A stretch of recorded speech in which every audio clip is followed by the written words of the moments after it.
মদ্যপ অবস্থায় পুলিশের সাথে বচসায় জড়ালো গঙ্গারামপুর পঞ্চায়েত সমিতির সভাপতি বিউটি সরকারের স্বামী সঞ্জয় সরকার।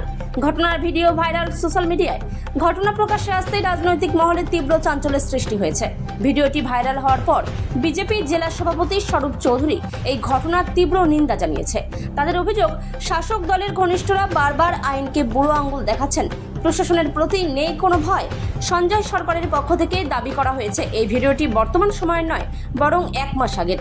তার কথায়, সেদিন আমি বুনিয়াদপুর যাচ্ছিলাম, তখন পুলিশ কর্মীরা হঠাৎ তার গাড়ির সামনে ব্যারিকেডে দিয়ে দিলে আমার গাড়ি ক্ষতিগ্রস্ত হয়। সেই সময় কিছু কথা কাটাকাটি হয়েছিল। তারই ভিডিও এখন ভাইরাল করা হয়েছে আমাকে হেয় করার জন্য।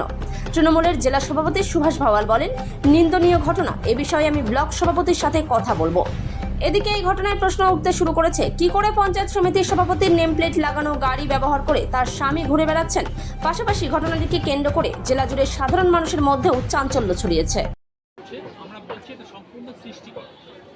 আগামী নির্বাচনের মাথায়, আগামী দিনে নির্বাচন, পশ্চিমবাংলার নির্বাচন, সেই নির্বাচনে নিজেদের হারানো জমি খুঁজে পাওয়ার জন্য নানা রকম বুদ্ধি বের করছে। সেই দিক থেকে আমরা বলছি যে এটা প্রশাসনের দ্বারস্থ হোক, প্রশাসন খুঁজে বের করুক কতটা সত্যি, কতটা সঠিক, তারাই পরিষ্কার হয়ে যাবে। আমরা বলছি এটা রাজনৈতিক উদ্দেশ্য প্রণীতভাবে বিজেপির কিছু সমর্থক বাজারে সোশ্যাল মিডিয়াতে ট্রোল করছে। দেখুন, আমরা একটা ভাইরাল ভিডিও দেখলাম।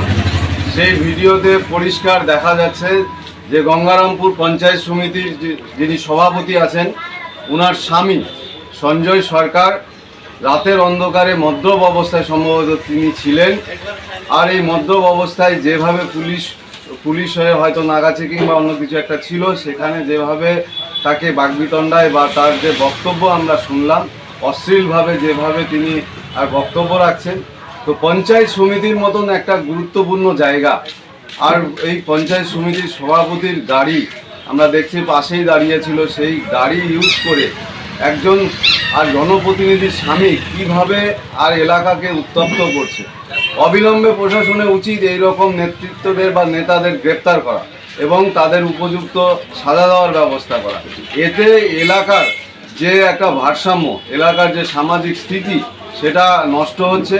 মানুষ এতে ক্ষিপ্ত, জনগণ এতে বিরক্ত। তৃণমূলের এই রকম নোংরা কালচার আর দক্ষিণ দিনাজপুরে তথা গঙ্গারামপুর মানুষ আর সহ্য করতে চাইছে না। ধন্যবাদ। পঞ্চায়েত সমিতির সভাপতির স্বামীর একটা ভিডিও ভাইরাল হচ্ছে, মদ্যপ অবস্থায় তিনি রয়েছেন। বিষয়টা কি দেখেছেন বা কি শুনেছেন? সোশ্যাল মিডিয়ায় একটা ভাইরাল হচ্ছে। না, আমি অ্যাকচুয়ালি এই 1-2 ঘন্টা আগে প্রথম ফেসবুকে দেখলাম।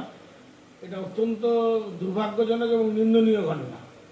আমরা যারা জনপ্রতিনিধি তাদের আরও বেশি সতর্ক হওয়া উচিত যে সরকারি পদ ব্যবহার করে আমরা যেন কখনোই ব্যক্তিগত স্বার্থ বা উচ্ছৃঙ্খলতা আচরণ না করি।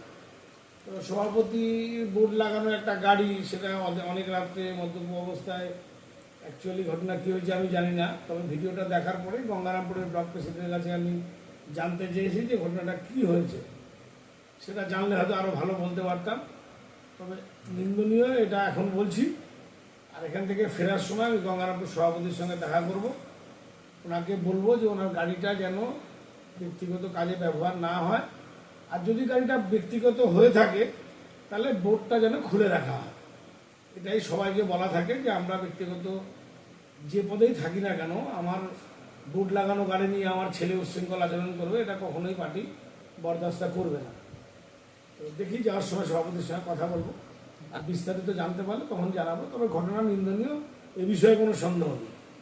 বিজেপি একটা অভিযোগ করছে এখান থেকে যে রাত্রের বেলা এরকম রাস্তার মধ্যে এরকম একটা ঘটনা ঘটছে, পুলিশ প্রশাসনের কোনো ভূমিকা নেই, সেটা নিয়ে কি বলবেন? না, জানি না। অ্যাকচুয়ালি রাত্রি 10টা, 11টা বা 12টার সময় যদি কোনো একটা ঘটনা ঘটে, একবারে পুলিশ সিনেমার মতো এসে উপস্থিত হবে, এটা তো হতে পারে না। কিন্তু পুলিশের সাহায্য চেয়ে কেউ পায়নি এমন অভিযোগও কিন্তু নাই। যে ভদ্রলোকের দেখলাম যার সঙ্গে তর্ক হচ্ছে, উনিও কিন্তু বলেননি যে পুলিশকে আমি ডাকছি। তো ডাকলে নিশ্চয়ই পুলিশ যেত, এবং রাত্রে পেট্রোলিং তো থাকেও কম বেশি। এবার ঘটনাটা হয়তো 8 ঘন্টা বা 30 মিনিটের হয়েছে, সেই মুহূর্তে হয়তো পুলিশ আসেনি। তবে পুলিশের সাহায্য অবশ্যই পাওয়া যাবে, এই বিষয়ে কোনো সন্দেহ নেই। দেখবো পুলিশের সঙ্গেও কথা বলে বিষয়টা তারা কতটুকু জানে। দলের তরফ থেকে কোনো ব্যবস্থা বা কথা বলবেন? হ্যাঁ, ব্যবস্থা বলতে আমি তো গঙ্গারামপুর ব্লক প্রেসিডেন্টকে বলেছি, উনি যা রিপোর্ট দেওয়ার দেবে। এবং যেহেতু আমাদের সভাপতি মহিলা, আমি নিজে ব্যক্তিগতভাবে যাওয়ার সময় ওনার সঙ্গে দেখা করব, যে কেন ওনার গাড়িটাকে এভাবে ব্যবহার করা হয়েছে আমি জানতে চাইব। করেছেন, তো এই বিষয়টা কি বলবেন? না, অবশ্যই এটা সত্যি, আমি নিজেও দেখেছি। এটা গত 1 মাস আগের ঘটনা।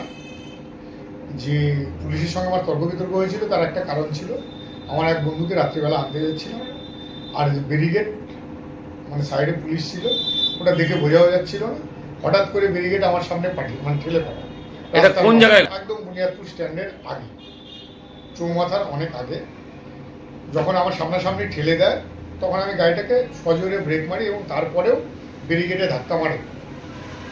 ব্যারিকেডে ধাক্কা লাগার পরে আমার গাড়ির কাছেও ফেটে যায়। তারপরে আমি নেমে পুলিশের সঙ্গে আমি কয়েকটা কথা বলেছি, তাদের সঙ্গে তর্ক হয়েছে যে আপনারা এইভাবে কেন গাড়ি চেক করছেন? গাড়ি চেক করবেন, আপনি ব্যারিকেড আটকে দিতে পারেন, কিন্তু হঠাৎ করে ব্যারিকেড ঠেলে দেবেন, গাড়ি তো কন্ট্রোল নাও হতে পারে, দুর্ঘটনা করতে পারে। এই নিয়ে ওনার সঙ্গে আমার তর্ক বিতর্ক হয়েছে।